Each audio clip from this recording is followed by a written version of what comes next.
Assalamualaikum warahmatullahi wabarakatuh. Alhamdulillah rabbil alamin wassalatu wassalamu ala asyrafil anbiya wal mursalin sayyidina Muhammad wa ala alihi washabbihi wa sallam. Rabbi shrah li sadri wa yassir li amri wahlul 'uqdatam min lisani yafqahu qawli. Amin.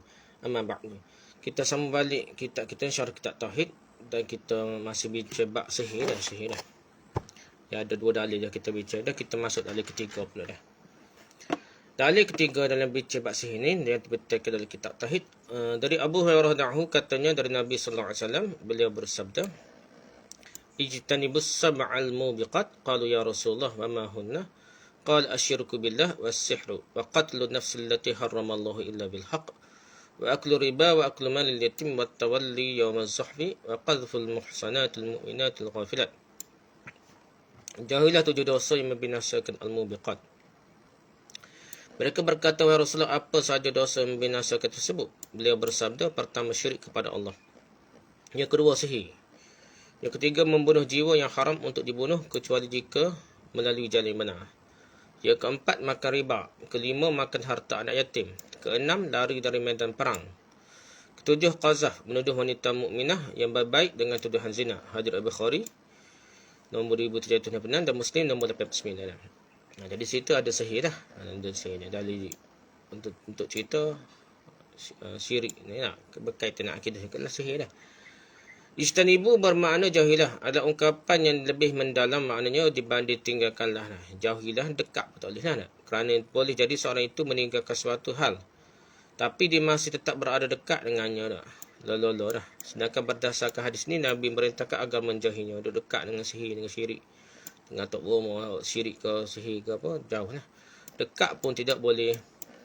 Ini sama dengan doa Ibrahim agar dia dan anak keturunannya dijauhkan dari syirik. Bukan tinggal syirik, jauh daripada syirik. Idh qala Ibrahim rabbi ja'al hadzal balada amina wajnibni wa baniya an na'budul asnam. Dan ingatlah ketika Ibrahim berkata, ya Tuhanku, jadikanlah negeri ini Mekah negeri yang aman, dan jauhkanlah aku berserta anak cucuku daripada menyembah berhala-berhala. Surah Ibrahim ayat 35. Hal ini kerana boleh jadi seorang mengaku meninggalkan syirik, akan tapi dia tetap dekat dengan syirik.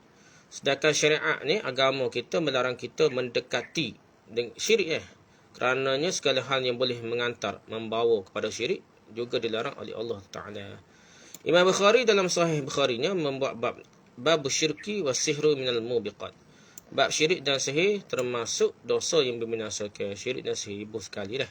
Lalu beliau membawakan hadis dengan lafaz yang sedikit berbeza. Nabi bersabda, istanibul mubiqat asyirku billah was-sihru. Jauhilah dosa yang membinasakan al-mubiqat, syirik kepada Allah dan sihir.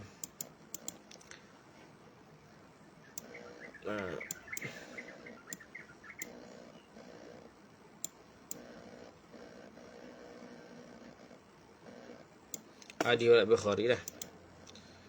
Tahulah hadis ni tak hadis muallaq ke ataupun apa yang senada ada sanad dah, tak tahulah. Ibn Hajar ketika mengambil hadis ini, beliau berkata, waqtasara fi hadzal hadis ala sintaini minha tanbihan ala annahum ahaqqu bil ijtinab. Jadi Ibn Hajar Al-Fathul Bari katakan apa? Beliau mencukupkan dalam hadis ini dari hanya menyebut 2 perkara ini saja dari 7 perkara. Biasanya hadis terkena suhul. 7 perkara dia buat 2 saja. Kerana 2 perkara ini adalah perkara yang paling utama untuk ditinggalkan. Dalam 7 perkara tu 2 perkara utama, syirik dan sihir. Dan syirik saja tu kita kata besar. Dan sihir ni termasuk dengan syirik sama besar dengan sihir sama besar syirik kita kira. Kerana diserentak dah. Dalam sihir tu ada syirik dah. Fathul Bari jilid 13 muka surat 216 dah. Dalam hadis Nabi menyebutkan sihir secara sendiri setelah syirik, padahal sihir itu sendiri adalah syirik dah. Bentuk seperti ini sesuai dengan kaedah zikrul khas ba'dal 'am. Menyebutkan yang khusus setelah umum dah. Khusus setelah umum. Umum dulu lepas tu khusus. Jadi syirik itu umum, banyak perkara lah, termasuk sihir dan benda-benda lain lagi ada tangkar dah. Jadi ada banyak perkara lagi syirik, tapi termasuk dalam syirik itu adalah sihir lah. Di antara faedahnya adalah untuk menunjukkan pentingnya yang khusus tersebut lah. Sebut syirik tu banyak dah orang tahu, banyak perkara lah. Nak suruh khusus lagi, suruh perhati molek ni sihir ni. Jangan berasa tak apa buat sihir-sihir ni. Demikian pula penyebutan sihir secara khusus dalam hadis menunjukkan perkaranya yang pentinglah dan agar menjadi perhatian betapa bahayanya praktik sihir. Kalimah-kalimah yang menggunakan keadaan ini sering dijumpai dalam Quran seperti firman Allah, illal ladzina amanu wa 'amilus solihat wa tawassaw bil haqqi wa tawassaw bis sabr. Kecuali orang beriman dan mengerjakan amal soleh dan nasihat menasihati supaya mentaati kebenaran dan nasihat menasihati supaya menetapi kesabaran. Padahal telah dimaklumi bahawa amal termasuk dalam lingkup iman lah. Kita amal soleh, iman dan amal soleh termasuklah suruh benda baik, lagi benda jahat dah.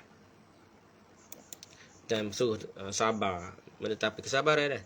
Namun disebutkan amal secara khusus dalam ayat untuk menekankan bahawa iman itu bukan hanya sekadar keyakinan di hati dan perkataan di lisan saja, tapi harus dengan perbuatan di anggota badan berupa amalan. Demikian pula dalam ayat lain Allah Ta'ala firman, man kana aduwwan lillah wa malaikatihi wa rusulihi wa jibril wa mikal fa innallaha aduwwan lil kafirin. Barang siapa yang menjadi musuh Allah, malaikat-malaikatnya, rasul-rasulnya, Jibril dan Mikail, maka sesungguhnya Allah adalah musuh orang kafir. Surah Al-Baqarah ayat 98. Padahal Jibril dan Mikail termasuk dalam malaikat yang sudah disebutkan sebelumnya. Tapi Jibril dan Mikail disebutkan secara khusus menunjukkan bahawasanya dua malaikat ini adalah malaikat yang sangat istimewa. Jibril dan Mikail ini sangat istimewa di kalangan para malaikat dan punya kedudukan yang khusus. Sebagaimana telah diketahui pula bahawa Jibril adalah pemimpinnya para malaikat. Ketua malaikat ini Jibril dah. Oleh kerana itulah ketika Nabi menyebutkan sihir secara khusus dalam hadis, maka itu menunjukkan bahawa sihir adalah perkara yang sangat-sangat berbahaya dah. Bukan hanya membahayakan pelakunya dengan menjerumuskannya ke dalam kekafiran, tetapi juga membahayakan orang lain dengan mencelakakannya, melukainya, bahkan boleh membuat nyawanya hilang. Sabda Nabi SAW, wa qatlun nafsil lati haramallahu illa bil haq, membunuh jiwa yang haram untuk dibunuh, kecuali jika lewat jalan yang benar, kecuali jika guna cara yang betul lah. Di antara dosa besar yang sangat diingkari Allah adalah membunuh seorang Muslim. Allah Ta'ala firman, wa man yaqtul mu'minan muta'ammidan fajazaohu jahannam khalidan fiha wa ghadiballahu alaihi wa la'anahu wa 'adda lahu 'adzaban 'azima. Dan barang siapa yang bunuh seorang mukmin dengan sengaja, maka balasannya ialah jahannam, kekal ia dalamnya, dan Allah murka kepadanya dan mengutukinya serta menyediakan azab besar baginya. Surah An-Nisa ayat 93.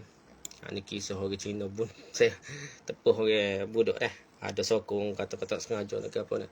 Tak sengaja pun sebenarnya ada dalam konsep dalam diat dah. Ya ada timbal taruh dah. Kecuali so tidak cuba budak. So dah macam-macam lah, tapi kena timbal taruh salah satu benda yang diat untuk keluarga semati, bukan jaga dia saja dah. Jangankan membunuh seorang Muslim, bahkan membunuh seorang kafir yang tidak berhak dibunuh saja boleh menjerumuskan ke neraka Jahannam. Bunuh kafir boleh masuk neraka dah. Nabi SAW bersabda, man qatala mu'ahadan lam yarah raihatal jannah wa inna rihaha tujadu min masirati 40 aman. Siapa-siapa yang membunuh kafir mu'ahad, yang ada perjanjian dah, ini ia tidak akan mencium bau syurga, padahal sesungguhnya bau syurga itu dicium dari perjalanan 40 tahun. Hadis Bukhari. Padahal surga boleh dicium dari jarak yang sangat jauh, tetapi orang yang membunuh orang kafir mu'ahad yang ada perjanjian diancam tidak akan dapat mencium bau syurga tersebut. Rakyat. Kalau ada perjanjian orang kafir negara lain tak? Maksudnya ada visa ke apa dah. Ada perjanjian dah, kat mana dah. Jadi tak boleh bau syurga ni cium bunuh orang kafir gitu dah. Maka bagaimana lagi dengan membunuh seorang mukmin? Tentu dosa dan ancamannya jauh lebih besar dah. Nabi juga bersabda, lan yazalul mu'min fi fushatin min dinihi ma lam yusib daman haraman. Seorang mukmin senantiasa berada dalam kelapangan dalam agamanya selama ia tidak menumpahkan darah dari orang yang haram untuk dibunuh. Hadis Bukhari jadi lapar lah, tidak payah nak masuk syurga ni tak. Tapi kalau dibunuh orang lain payah masuk syurga pun mudah masuk neraka dah. Awalnya seorang yang mendapat rahmat dan keampunan yang sangat luas dari Allah, tetapi setelah dia membunuh orang lain, maka rahmat akan terasa sempit baginya lah. Dia tidak akan boleh meminta maaf lagi kepada orang yang telah dia bunuh tu, sehingga rahmat dan keampunan yang awalnya lapang menjadi semakin sempit, payah. Kerana Nabi juga bersabda, kullu dhanbin asallahu ay yaghfirahu illa man mata musyrikan aw mu'minan qatala mu'minan muta'ammidan. Semua dosa semoga Allah mengampuninya dah, kecuali orang yang meninggal dalam keadaan musyrik. Kalau musyrik, ada syirik dia, atau seorang mukmin yang membunuh mukmin yang lain dengan sengaja, maka payahlah. Payah nak boleh ke ampun ni dah. Hadis Abu Daud, An-Nasai dan Sahih Al-Albani. Dari Abdullah bin Amr, Rasulullah sallallahu alaihi wasallam bersabda, la zawalud dunya ahwanu 'inda Allah min qatli rajul muslim. Musnahnya dunia lebih ringan di sisi Allah daripada terbunuhnya seorang muslim. Hadis Muslim, An-Nasai, At-Tirmizi, Sahih Targhib wa Tarhib. Hadis ni sahih mungkin Syekh Albani ya. Dunia yang musnah lebih ringan di sisi Allah daripada terbunuhnya seorang muslim. Hal ini kerana dunia dan langit beserta seluruh isinya hakikatnya diciptakan untuk seorang muslim. Tidaklah dunia ini diciptakan melainkan agar seorang muslim boleh merenunginya, merenungi ciptaan Allah, dan agar boleh bersyukur serta beribadah kepada Allah. Kalau kita kaji alam ni nak belajar sains pun molek. Sebenarnya tu satu ibadah nak belajar sains dah. Bukan jadi belajar dalam Al-Quran Sunnah Hafzah ini lah. Ayat Allah yang lain tu termasuklah alam ini untuk merasai kebesaran Allah pun satu ibadah yang besar jugalah. Allah Ta'ala firman, Inna fi khalqis samawati wal ardi wa ikhtilafil laili wan nahari la ayatin li ulil albab alladhina yadhkuruna Allaha qiyaman wa qu'udan wa 'ala junubihim yatafakkaruna fi khalqis samawati wal ard. Sesungguhnya dalam penciptaan langit dan bumi, dah Allah kita nampak luar, tengok luar rumah kita dah, tahu mana langit dah, hujan langit kita dah. Silih bergantinya malam dan siang terdapat tanda-tanda bagi orang berakal, berasa hebatnya dan sistematiknya sistem alam yang Allah buat ni. Iaitu orang yang mengingati Allah sambil berdiri atau duduk atau dalam keadaan berbaring. Dan mereka memikirkan tentang penciptaan langit dan bumi. Surah Al-Imran ayat 190 hingga 191. Jadi kita tengok ni, ayat ni lebih pada ilmu sains lagi kan. Wa yatafakkaruna fi khalqis samawati wal ard. Maksudnya kaji secara mendalam sains dah. Merasai kehebatan penciptaan Allah. Waktu yang nak sini kalau kita tengok bukan berzikir subhanallah. Banyak kali dah. Dah. Bukan situ dah. Kena fikir, kena mendalami ilmu dah. Kerananya seorang mukmin lebih mulia daripada Kaabah. Mukmin ni bukan Kaabah tu mulia walaupun rumah Allah. Kita kata kita cium Hajarul Aswad ke apa dah. Nah, jadi kita kena ingat bahawa lebih mulia orang mukmin lagi dah. Janganlah kita nak cium Hajarul Aswad sigar ke dah. Jangan dah. Ibn Umar berkata, Ra'aitu Rasulullah sallallahu alaihi wasallam yatufu bil Ka'bati wa yaqulu ma atyabaki wa atyabari rihaki ma azamaki wa azama hurmataki. Walladzi nafsu Muhammadin biyadihi la hurmatul mu'min a'zamu 'inda Allahi hurmatan minki malihi wa damihi wa anta zunnu bihi illa khaira. Aku melihat Rasulullah SAW tawaf di Kaabah. Dan beliau berkata, sungguh baik engkau dah. Kaabah tu lah. Dan sungguh baik wangimu, sungguh mulianya engkau. Kiki ni, kamu ni. Kaabah lah. Dan sungguh besar kehormatanmu. Dan demi zat jiwa Muhammad berada di tangannya. Sesungguhnya kehormatan seorang mukmin lebih agung di sisi Allah daripada kehormatanmu. Kehormatan Kaabah lah. Iaitu hartanya, darahnya, dan kita berprasangka baik kepadanya. Bersangka baik pada orang Islam lah. Hadis Ibn Majah, di Sahih Al-Albani dan Sahih. Kuatlah hadisnya. Hal ini kerana Kaabah dibangunkan untuk kaum mukminin. Allah Ta'ala berfirman, Inna awwala baitin wudi'a lin-nas lalladzi bi Bakkah mubarakan wa hudan lil alamin. Sungguhnya rumah yang mula-mula dibangun untuk tempat beribadah manusia, untuk kepentingan manusia. Manusia bengok nak ngadap mana, nak ibadah macam mana, jadi buatlah Kaabah ni. Nak sembah Allah ni, bukan sembah Kaabah macam kafir duk tuduh. Dia kata dia sembah berhala, kita sembah berhala juga Kaabah ni. Kita kata bukan sembah berhala Kaabah, kita ni sembah Allah. Cuma Allah ni Kaabah tu payuh nak tuju dah. Dah. Bukan matlamat Kaabah tahta lebu pun kita tetap menghadap ke sana kerana kita matlamatnya menyembah Allah semuanya untuk menyatukan umat, untuk supaya ada ritual yang tertentu yang dibenarkan oleh Allah. Hal lain tak boleh lah ritual lain dah. Ritual di kubur Nabi Hud nak buat satu percara khusus yang lain tak boleh lah sebab Allah buat dah. Kecenderungan manusia ni untuk berkumpul untuk membesarkan Allah ni ada dah. Untuk ritual keagamaan ini ada. Tidak dia rasa bosan dah. Dia rasa nak satu tempat yang boleh disucikan. Jadi caranya Allah buatlah Baitullah Kaabah tu supaya manusia berkumpul di situ. Jadi untuk manusia dah. Itulah Baitullah yang dibakah Makkah yang diberkahi dan menjadi petunjuk bagi semua manusia. Surah Al-Imran ayat 9. Bahkan jika semua orang berkumpul untuk membunuh seorang mukmin, maka semuanya akan dirumuskan ke dalam neraka Jahannam. Nabi SAW bersabda, "Lau anna ahlas samai wa ahlal ardi ishtaraku fi dami mu'minin la'akabbahum Allah finnar." Jika penghuni langit dan penghuni bumi seluruhnya bersatu untuk membunuh seorang mukmin, habis pakat nak bunuh seorang dah dah. maka Allah akan menjerumuskan mereka semua ke dalam neraka dah. La akabahumullahu finnar. No sombak dalam neraka dengan jerumus dalam neraka dah. Hadis ni riwayat Tirmizi dan disahihkan oleh Albani. Sabda Nabi, wa aklu riba, maka riba dah. Dalam dosa besar ni, maka riba dah. Riba adalah dosa besar yang begitu sering diremehkan oleh sebahagian kaum muslimin. Bahkan sebahagian kaum muslimin begitu bangga jika boleh bekerja dengan di isi-isi riba, di bember riba dah. Padahal Allah berfirman, ya ayyuhalladzina amanu taqullah wa dharu ma baqiya min riba in kuntum mu'minin. Fa in lam taf'alu fa'dhanu biharbin minallahi wa rasulih. Hai orang beriman, bertakwalah kepada Allah dan tinggalkanlah siksa-siksa riba yang belum dipungut jika kamu orang yang beriman. Maka jika kamu tidak mengerjakan meninggalkan siksa-siksa riba, maka ketahuilah bahawa Allah dan Rasulnya akan memerangimu. Surah Al-Baqarah ayat 278 hingga 279. Sabda Nabi lagi, wa aklu malil yatim, dan makan harta anak yatim. Harta anak yatim, dosa besar yang ditujukan salah satunya makan harta anak yatim ni. Harta anak yatim seharusnya diperhatikan tapi malah dimakan tanpa hak. Bahkan jika kita tahu bahawa ada yang menguruskan harta anak yatim ternyata dia tidak amanah. Ni harta anak yatim ni harta dia tak selagi pusat. Harta itulah anak yatim jaga molek lah, orang beri sedekah ke apa untuk anak yatim dia makan ke dia tak boleh juga dah. Maka perbuatan yang dia lakukan harus dilaporkan kena cek, kena siasat. Janganlah kita ada setengah orang menunggang anak yatim Jadi macam sindiket lah. Suruh anak yatim ikut sedekah nak makan ke dia kereta besar rumah besar.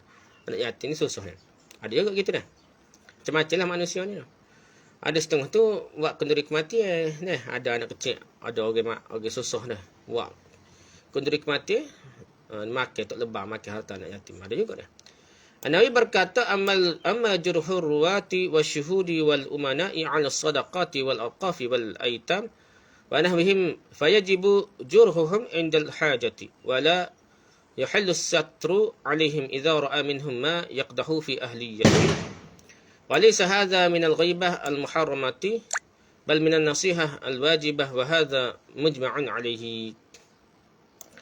Adapun mengkritiki para rawi hadis, para saksi, para pemegang amanah yang diamanahi, mengurus harta sedekah, wakaf, menguruskan anak-anak yatim dan yang semisalnya, maka wajib menjelaskan keburukan mereka jika diperlukan. Kena tegal. Kalau mereka ni tidak amanah buat sekolah anak yatim lah, buat sekolah tapih lah, tapi tidak jujur dia makan ke dia, tok guru hebat Orang derma-derma nampak kereta besar tok guru Orang derma-derma nampak apa besar rumah bini 3 bini 4 tok guru pondok lah tapi lah tiba-tibanya sekolahnya tak siap sama tak siap orang tak benda sedekah tak benda derma. Dia kata bawa berat buruk-buruk jadi susah lah budak-budak anak yatim ngaji, orang susah ngaji budak-budak tapi susah sebab dia memang terlamak dia nak suruh orang derma sama tak berhati-hati orang derma padahalnya dia tak buat ke pondok besar tu dia makan ke dia dan tidak halal menutupi aib mereka okey Adapun mengkritiki para rawi hadis, para saksi dan para pemegang amanah yang diamanahi menguruskan harta sedekah, wakaf, mengurusi anak-anak yatim.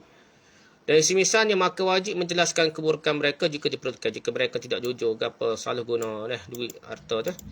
Dan tidak halal menutup aib mereka jika melihat pada mereka ada perkara yang menjadikan mereka cacat dan bukan ahlinya mereka ni tak jujur, kena wajak pemerintah ke apa ataupun okey ke apa ataupun perawi hadis ustaz cerita karut orang percaya ke dia pada hari ni bawa cerita karut, kena ceritalah. Hal ini bukanlah termasuk ribah yang haram, bahkan ini merupakan nasihat yang wajib. Mungkin masa ribah jatuh orang berapa tak tegur adik belakang, masalah video YouTube dia habis seluruh dunia dengar pasal dia ustaz selebriti beratus ribu berjuta setengah sebab dia ustaz selebriti dia cerita karut, cerita palsu, cerita kadang-kadang rosak akidah. Tadi ada ustaz tegur lagi, kata apa tegur tak jumpa dia ni, nak tegur jumpa gua benda tu bukan tegur dia, tegur YouTube, isi kandung YouTube dia ataupun yang tersebar dan ini disepakati oleh para ulama. Jadi benda yang boleh membawa bahaya pada masyarakat kita nak cerita, walaupun benda tu kadang-kadang menjejaskan maruah orang tersebut. Kerana apa? Kerana agama kerana benda tu bahaya lagi pada masyarakat. Minhaj syarah Sahih Muslim Imam Nawawi Sabda Nabi, wa tawalli yaumaz zahfi, lari dari medan perang. Lari dari medan perang juga merupakan dosa yang sangat besar, kecuali lari untuk kembali semula untuk dan menyerang kembali dan atau untuk bergabung dengan pasukan kaum muslimin yang lain. Allah Taala firman, ya ayyuhallazina amanu idza laqitumul ladzina kafaru zahfan fala tuwalluhumul adbar wa may yawallihim yawma idzin duburahu illa mutaharrifan liqitalin aw mutahayyizan ila fi'atin faqad ba'a bighadabin minallah wa ma'wahu jahannam wa bi'sal masir. Hai orang beriman, apabila kamu bertemu dengan orang kafir yang sedang menyerangmu, maka janganlah kamu membelakangi mereka, mundur lagi. Janganlah. Barang siapa yang membelakangi mereka, mundur lagi daripada perang itu, di waktu itu, kecuali berbelok untuk siasat perang, untuk taktik perang, atau hendak menggabungkan diri dengan pasukan yang lain, maka sungguhnya orang itu kembali dengan membawa kemurkaan, kemarahan dari Allah, dan tempatnya ialah neraka Jahannam. Dan amat buruklah tempat kembalinya. Surah Al-Anfal ayat 15 hingga 16. Jadi dosa besar lagi dia pergi, sebab boleh menyebabkan kekalahan besar pada tentera Islam. Sabda Nabi sallallahu alaihi wasallam, qadhful muhsanat wal mu'minat al-ghafilat, dan dosa besar lagi dan menuduh zina wanita mukminah yang terjaga dari perbuatan dosa dan tidak tahu menahu dengannya. Kemudian di antara perkara yang harus dijauhi adalah menuduh wanita-wanita mukminah yang terjaga. Kata al-ghafilat berasal dari kata ghafilatun yang artinya lalai. Dia tak tahu kesekarga dah. Tiba-tiba tuduh dia berzina dah. Maksudnya adalah wanita tersebut disifati sebagai wanita yang lalai dari berbuat zina dah. Artinya wanita ini bukan wanita penzina dan jauh dari perzinaan. Bahkan tidak memikirkan perzinaan pun dah. Maka jika wanita baik-baik seperti ini dituduh berzina, tentu ia dah dosanya besar lah. Begitu pula tidak boleh seorang menuduh orang lain berbuat liwat, sementara dia tidak punya bukti akan hal tersebut. Tuduh liwat pun tak boleh. Dalam riwayat lain, Nabi SAW ditanya, ya Rasulullah, mal kabair? Faqala hunna tis'un. Antaranya lah, wa aququl walidainil muslimin wa istihlal baitul haram qiblatikum ahya'an wa amwatan. Rasulullah, apakah dosa sebesar itu? Kemudian beliau berkata, dosa besar itu tersebut ada 9. Tak ditujuh dia, ini 9 riwayat ni. Tis'un. Kemudian beliau menyebutkan maknanya termasuk 7 dosa pada hadis sebelumnya. 7 ni kita bicara di sana. Dan beliau tambahkan lagi, dan derhaka kepada kedua orang tua muslim. Uququl walidain, derhaka dah. Derhaka pada mak pak dah. Yang muslim lah. Dan menghalalkan hal-hal yang haram dilakukan di Batul Haram. Kiblat kalian, ya, benda yang haram di Mekah tu. Tiba-tiba dia menghalalkannya dah. Baik kiblat bagi yang hidup maupun yang mati. Ada Abu Daud. Seorang mati pun kena menghadap kiblat banyak dia dah. Ia menunjukkan bahawa penyebutan angka 7 pada hadis Abu Hurairah tidaklah membatasi sebenarnya dah. Melainkan ada juga perkara-perkara lain. Hanya saja Nabi SAW secara khusus menyebutkan 7 perkara ini kerana ada sesuatu yang penting dalam ketujuh dosa besar ini. Itu sebab dia dah. Tapi hadis tadi lebih kuat daripada 9. Ni kalau kira dah. Dalil keempat, tadi kita bincang panjang. Dalil ketiga, dalil keempat pula. Diriwayatkan dari Jundub bahawa Rasulullah SAW bersabda dalam hadis yang marfu' yang sampai kepada Nabi lah. Kalau maquf kepada sahabat, marfu' ni betul-betul kata-kata Nabi lah. Hadduz sahiru darbatu bis-saif. Hukuman bagi tukang sihir adalah dipenggal lehernya dengan pedang. Hadis riwayat Imam Tirmizi, dan ia berkata pendapat yang benar hadis ni adalah maquf. Perkataan sahabat bukan perkataan Nabi. Jadi maksud marfu' adalah yang berasal dari Rasulullah SAW, sedangkan mauquf adalah perkataan dan perbuatan sahabat, bukan perbuatan Nabi lah. Memang benar bahawa hadis ini terdapat khilaf. Akan tapi Imam Tirmizi mengatakan bahawa hadis ini mauquf. Imam Tirmizi kata bukan kata-kata Nabi, kata-kata sahabat. Sehingga perkataan ini adalah perkataan Jundub bin Ka'b al-Azdi. Ada 2 orang sahabat yang terkenal yang bernama Jundub. Yang satu bernama Jundub bin Abdullah al-Bajali, dan yang lainnya bernama Jundub bin Ka'b al-Azdi. 2 orang nama Jundub ni. Atau Jundub al-Khair Azdi ni. 2 orang lah. Dalam hadis ini terdapat khilaf di kalangan para ulama. Sebagai menyebutkan bahawa dia adalah Jundub al-Bajali. Akan tapi yang benar adalah sebagaimana disebutkan oleh para ulama yang meliti bahawa dia adalah Jundub bin Ka'b al-Azdi. Kerana dia lah yang terkenal membunuh penyihir. Dia ni rajin bunuh penyihir lah. Kisah Jundub bin Ka'b al-Azdi dalam membunuh penyihir adalah kisah yang sangat masyhur. Disebutkan dalam Tarikh Al-Kabir Al-Bukhari, juga disebutkan dalam Ad-Dalail dari Abu Usman Al-Nahdi. Beliau berkata, kana 'indal Walid rajulun yal'abu fazabaha insanan wa abana ra'sahu fa'ajibna fa'ada ra'sahu faja'a Jundub al-Azdi faqatalahu. Di sisi Al-Walid, yang khalifah, ada seorang penyihir. Maka dia penyihir menyembelih seorang dan dia memisahkan kepalanya dengan memegangnya. Maka kami pun heran, dia boleh melakukan demikian. Mudah-mudah dia bunuh. Maka kemudian dia menyambung kepala orang tersebut. Dah, disembelih orang, lepas tu sambung kepala tu orang kita tengok dah, nampak secara zahir lah dah. Padahal tak tahulah, silap mata dah. Maka datanglah Jundub Al-Azdi kemudian membunuh penyihir tersebut dah. Jundub Al-Azdi ni mari-mari nak pacah, nak bunuh orang tu dah. At-Takhrih Al-Khabir jilid 2 muka 272. Jadi dia nampak pacah tekak orang, lepas tu sambung balik tu sihir dah. Orang ini tentunya penyihir kerana hal ini tak mungkin terjadi kalau bukan dengan bantuan syaitan. Maka Jundub akhirnya mengambil pedangnya lalu memenggal kepada kepala penyihir tersebut. Kemudian berkata, Haddus sahiri darbatus bis-saif. Hukuman bagi penyihir adalah dipenggal lehernya dengan pedang. Itulah riwayat tersebut ya. Itu cerita Jundub bin Ka'ab Al-Azni lah terkenalnya sangat beki, sangat marah kepada penyihir dan cepat bunuh penyihir dah. Dalam Sahih Bukhari dari Bajalah bin Abdah dia berkata, kataba Umar bin Khattab an iqtulu kull sahirin wa sahiratin. Qala faqatalna thalatha sawahir. Umar bin Khattab telah mewajibkan untuk membunuh setiap tukang sihir, baik laki-laki maupun perempuan. Bajalah berkata, maka kami telah membunuh 3 tukang sihir. Bajalah sahaja bunuh 3 tukang sihir. Asal ini meriwayatkan oleh Bukhari sebagaimana dikatakan oleh polis, akan tapi dengan lafaz yang lain. Lafaz yang disebutkan oleh polis ini tidak ada dalam Sahih Bukhari. Dia termaktub dalam Sahih Bukhari dengan lafaz begini dah. Fa'atana kitabu Umar bin Khattab qabla mautihi bi sanatin farriqu baina kulli dhi mahramin minal majus. Kedatanglah pada kami surat perintah dari Umar bin Khattab setahun sebelum beliau meninggal, pisahkanlah pernikahan setiap orang menikahi mahramnya dari kalangan majusi dah. Jadi majusi ni dia masuk Islam apa? Dia nikah dah cara dia dulu, tapi kes dia ni sang nikah adik-beradik nikah macam-macam lah dah, nikah adik-beradik kuat dia ni dah, nikah dara anak dara macam-macam, jadi mahram dia Umar suruh pisah dah. Ada Bukhari ada pun lafaz disebut kat polis maka sebagaimana berikut dah. Ada panjang lagi tu hak rekah dia. Panjang lagi, anik tulu kullu sahirin wa sahiratin wa farriqu baina kulli dhi mahramin minal majusi wa nahawhum 'anil zamzamati. Bunuhlah setiap tukang sihir laki-laki dan tukang sihir perempuan dan pisahkanlah setiap orang suami isteri yang semahram dari kalangan majusi walaupun lepas tu masuk Islam dah. Termasuk Islam pun pisah juga. Dan laranglah mereka dari zamzamah ni. Ada riwayat Ahmad, ada Abu Daud. Walaupun tu kata-kata Umar kata hadis riwayat lah. Riwayat lah pentingnya bukan hadis lah, riwayat Ahmad. Di antara kerosakan orang majusi adalah mereka menikah dengan mahram mereka, iaitu menikah dengan ibunya sendiri, dengan anaknya sendiri, dengan mak saudara sendiri, dengan saudaranya sendiri dah. Akhirnya ketika terjadi pergaduhan dalam rumah tangga mereka, maka mereka tidak segan-segan membunuh anaknya sendiri, ibunya sendiri dan saudaranya yang dinikahi. Oleh kerananya, tak kala mereka hidup bersama kaum muslimin dalam naungan daulah Islam, maka Umar memberikan perintah untuk memisahkan setiap orang majusi yang menikah dengan mahramnya dah. Dan Umar juga melarang orang majusi untuk melakukan zamzamah. Zamzamah adalah ucapan yang diucapkan oleh orang majusi tak kala mereka hendak makan. Intinya adalah Bajalah menyebutkan bahawa dengan perintah Umar tersebut membuat dia membunuh 3 orang penyihir wanita dah. Mungkin sihir di Parsi di Iran tu dah. Ada tukang sihir yang ramai jadi dia bunuh.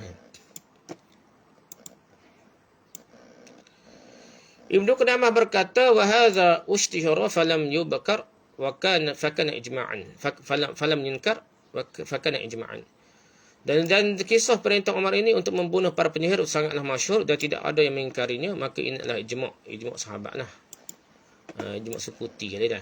Al-Mughni jilid 9 muka 31.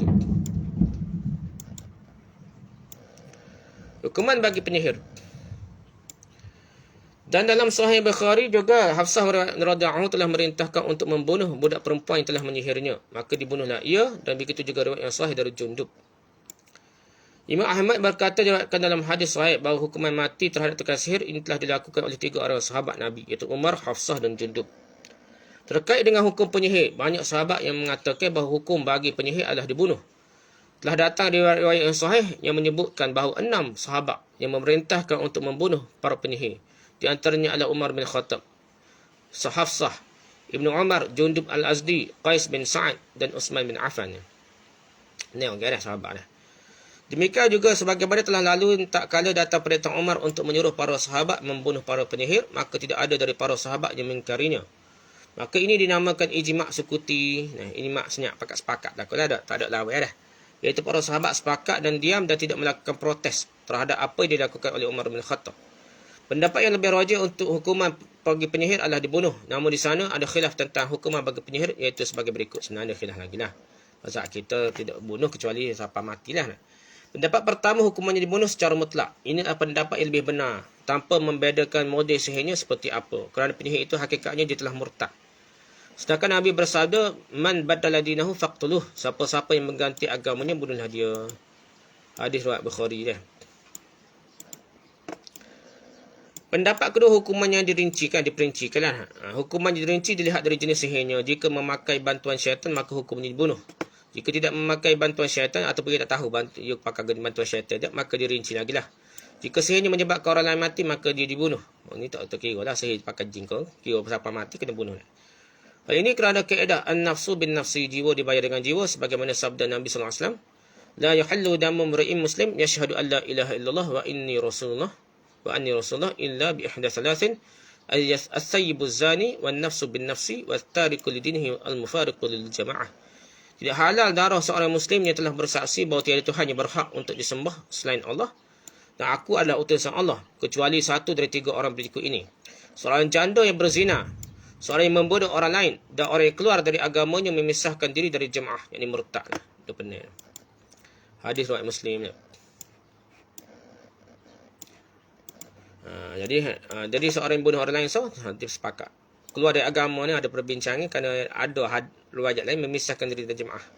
Murtad dia gegek-gegok yang mengancam masyarakat lah. Dan seolah dia ajuk protes negara dan protes agama ni, Islam ni. Ada juga dia faham gitulah, ada ulama gitulah. Jika sihirnya tidak menyebabkan orang lain mati, maka tidaklah dibunuh. Pendapat ketiga, hukumannya dikembalikan pada penguasa. Dia dihukumi sebagai seorang zindik dan hukumannya ditentukan oleh penguasa apakah dibunuh atau tidak.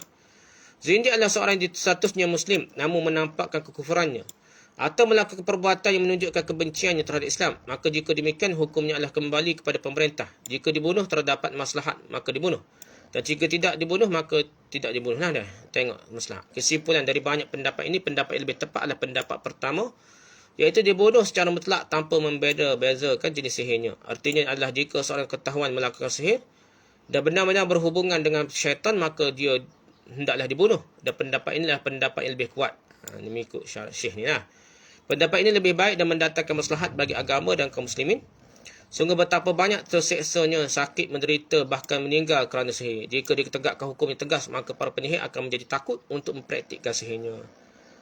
Adapun pendapat ketiga yang menjelaskan bahawa sihir itu dikembalikan kepada pemerintah, maka pendapat ini dibawakan pada keadaan jika tidak diketahui hakikat sihirnya. Apakah ia sihir dengan bantuan syaitan atau tidak? Akan tetapi telah jelas dia telah memberikan mudarat kepada orang lain, maka hukumnya dikembalikan kepada pemerintah lah dah. Namun jika telah jelas dia menyihir dengan bantuan syaitan, dia menyembah syaitan, maka dia telah murtad dan berlaku baginya hukum murtad yang iaitu dibunuh. Jadi sihir itu kalau tengok dia guna wujud jin iblis, maka boleh dibunuh lah. Itulah beberapa perkara dalam bab ini. Habislah dari bab sihir ni. Wallahu a'lam. Subhanakallah wa bihamdika, subhanaka wa bihamdika, asyhadu an la ilaha illa anta, astaghfiruka wa atubu ilaik. Assalamualaikum warahmatullahi wabarakatuh.